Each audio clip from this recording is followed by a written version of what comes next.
Ceci est un objectif qui n'a pas de nom et pas de caractéristiques officielles. Pourtant, c'est un objectif qui est très intéressant. Je vais profiter de cette vidéo donc pour vous le présenter.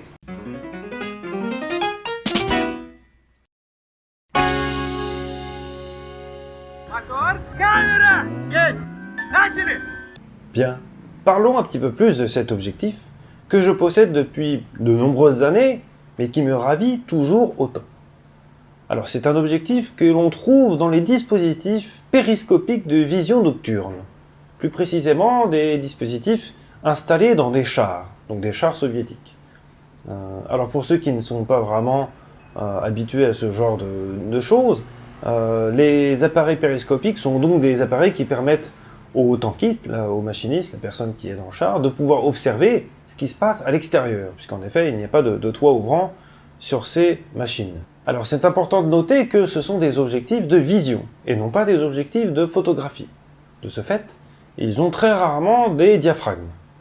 Attention, certains possèdent des diaphragmes, mais celui-ci sert avant tout à fermer totalement l'objectif pour éviter d'endommager le capteur à infrarouge. Alors celui-ci n'a pas de diaphragme. Après quelques tests de comparaison que j'ai fait déjà, il a belle lurette, cet objectif posséderait des caractéristiques 50 mm, focale de 50 mm, pour une ouverture maximum de 1.5, ce qui est franchement pas mal.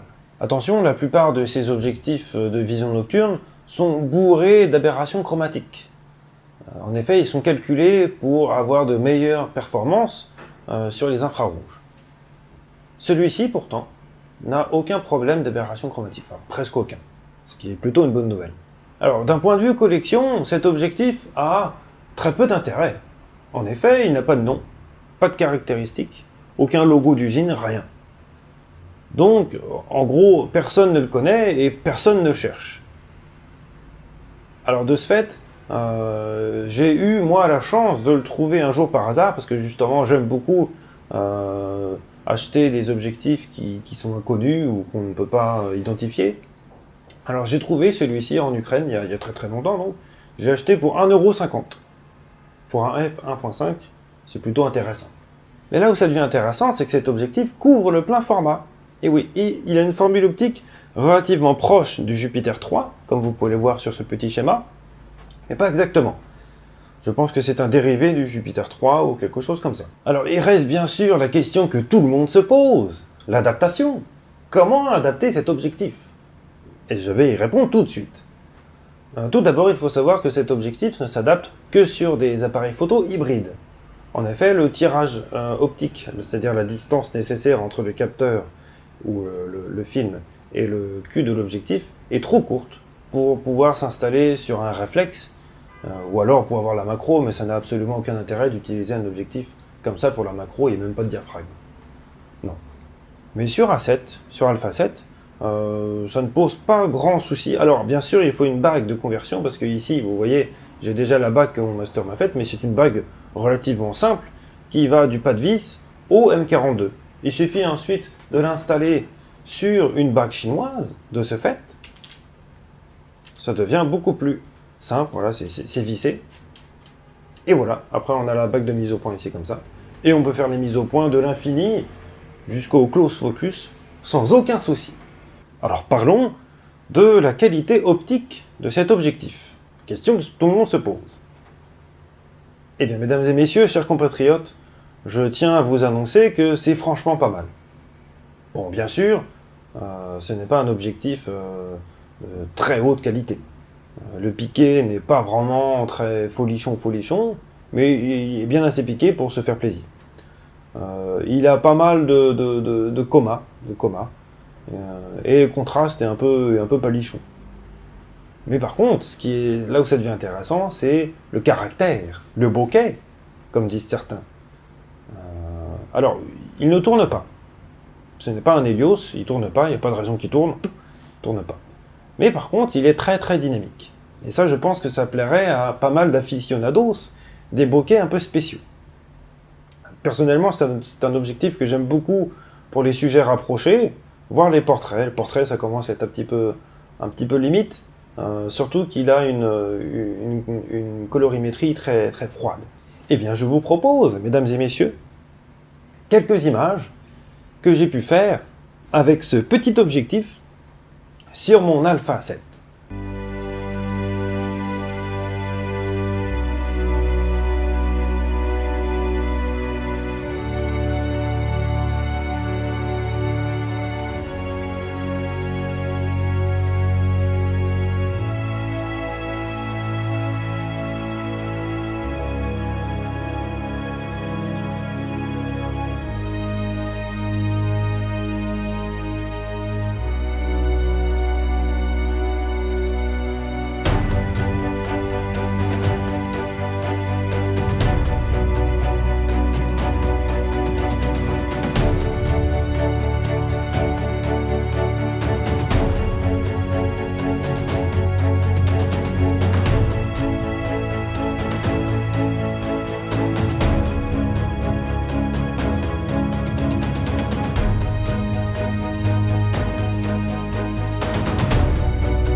Et bien voilà, mesdames et messieurs, c'est la fin de cette vidéo.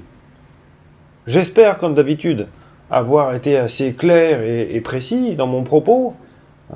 Si vous avez aimé cette vidéo, n'hésitez pas à liker, à commenter, à partager, et même à vous abonner à ma chaîne, si vous le désirez.